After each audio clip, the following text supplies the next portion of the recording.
1857 का विद्रोह, हम सब ने इसके बारे में बहुत पढ़ा है, राइट? लेकिन सच कहूं तो ये कोई रातों रात हुआ धमाका नहीं था। लॉर्ड कैनिंग के वक्त जो ये महाविस्फोट हुआ, उसकी नींव बहुत पहले रखी जा चुकी थी। इसे 1857 का प्रेशर कुकर कहना बिल्कुल परफेक्ट होगा। जरा सोचिए, पूरे 100 साल का ब्रिटिश शोषण एक ऐसा भयंकर दबाव बना रहा था जिसने आखिर में इतने बड़े साम्राज्य की जड़ें ही हिला दी।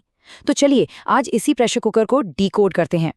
आज के इस सफर में हम कुछ खास पहलुओं पर नजर डालेंगे, जैसे असंतोष की वो पूरी एक सदी, अंग्रेजों का बिछाया हुआ वो राजनीतिक जाल, भयंकर आर्थिक बर्बादी, सेना का वो असंतुलन जिसने आग में घी का काम किया, और आखिर में देखेंगे कि हमारे इतिहासकार इस पूरे घटनाक्रम को कैसे तौलते हैं। तो चलिए पहले हिस्से से शुरुआत करते हैं, असंतोष की एक सदी। किसी भी बड़े साम्राज्य के ढहने की कहानी अचानक शुरू नहीं होती। हमें उन शुरुआती बगावतों को देखना होगा जब ये गर्मी धीरे धीरे अंदर ही अंदर सुलग रही थी। अब इस टाइमलाइन को ही देख लीजिए। ये साफ साबित करता है कि 1857 कोई इकलौती घटना नहीं थी। 1806 का वेल्लोर विद्रोह याद है, जहां सामाजिक और धार्मिक दखलंदाजी के खिलाफ आवाज उठी थी। फिर 1824 में बैरकपुर, जहां सैनिकों ने समुद्र पार जाने से साफ इनकार कर दिया।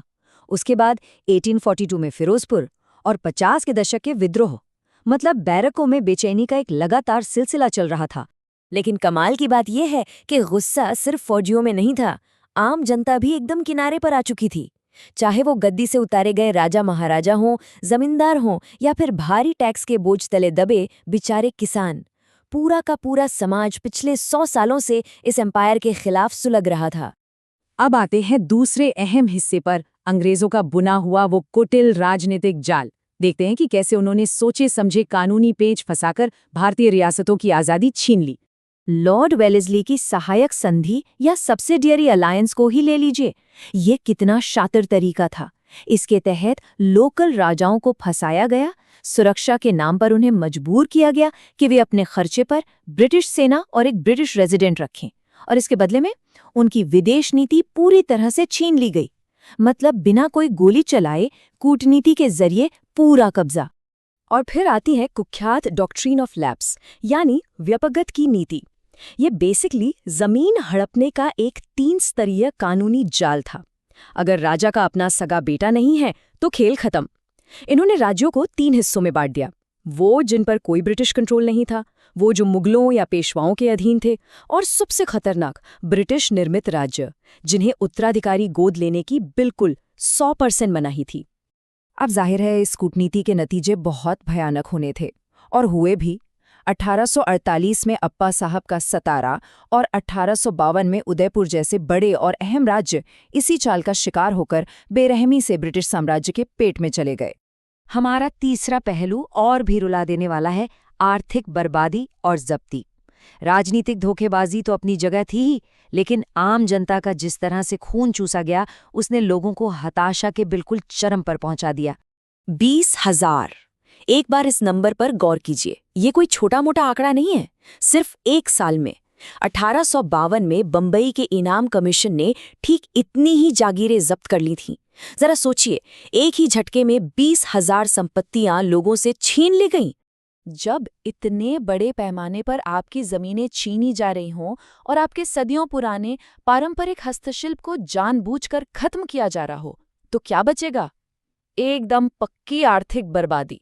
इन आक्रामक टैक्स नीतियों ने लोगों की आजीविका छीन ली और उन्हें उस भयानक गरीबी में धकेल दिया जहां से उन्हें बगावत के अलावा और कोई रास्ता नजर ही नहीं आ रहा था।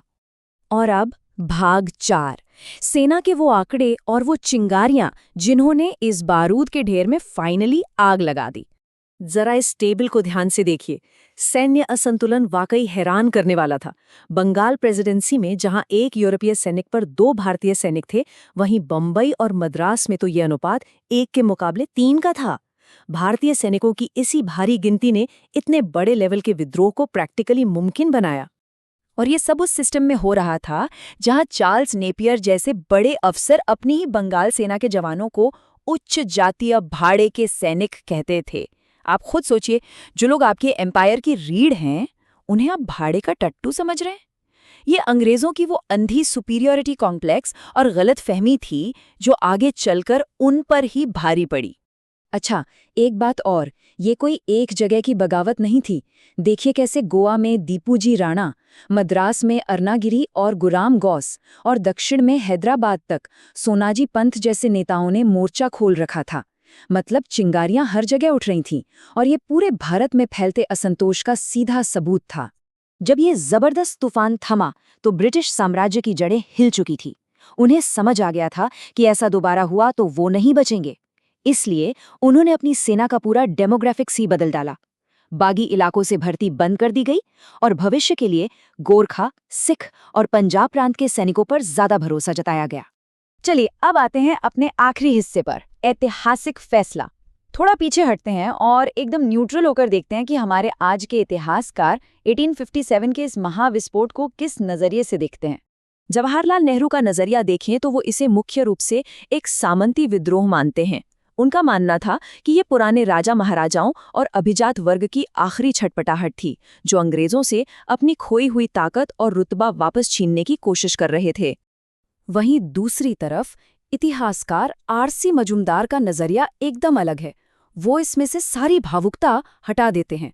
उनका साफ कहना है कि इस विद्रोह में किसी भी तरह के एक राष्ट्रीय विजन की कमी थी, इसलिए इसे ना तो प्रथम, ना ही राष्ट्रीय और ना ही स्वतंत्रता संग्राम कहा जा सकता है। और इन सब के बीच एसएन सेन एक बहुत ही दिलचस्प मिल ग्राउंड रखते हैं। वो कहते हैं कि ठीक है, शायद उस वक्त एकजुट भारत जैसी कोई अवधारणा नहीं थी, लेकिन अंग्रेजों से आज़ादी पाने की एक सच्ची तड़प जरूर थी, यानी राष्ट्रवाद के बिना लड़ा गया स्वतंत्रता का संघर्ष।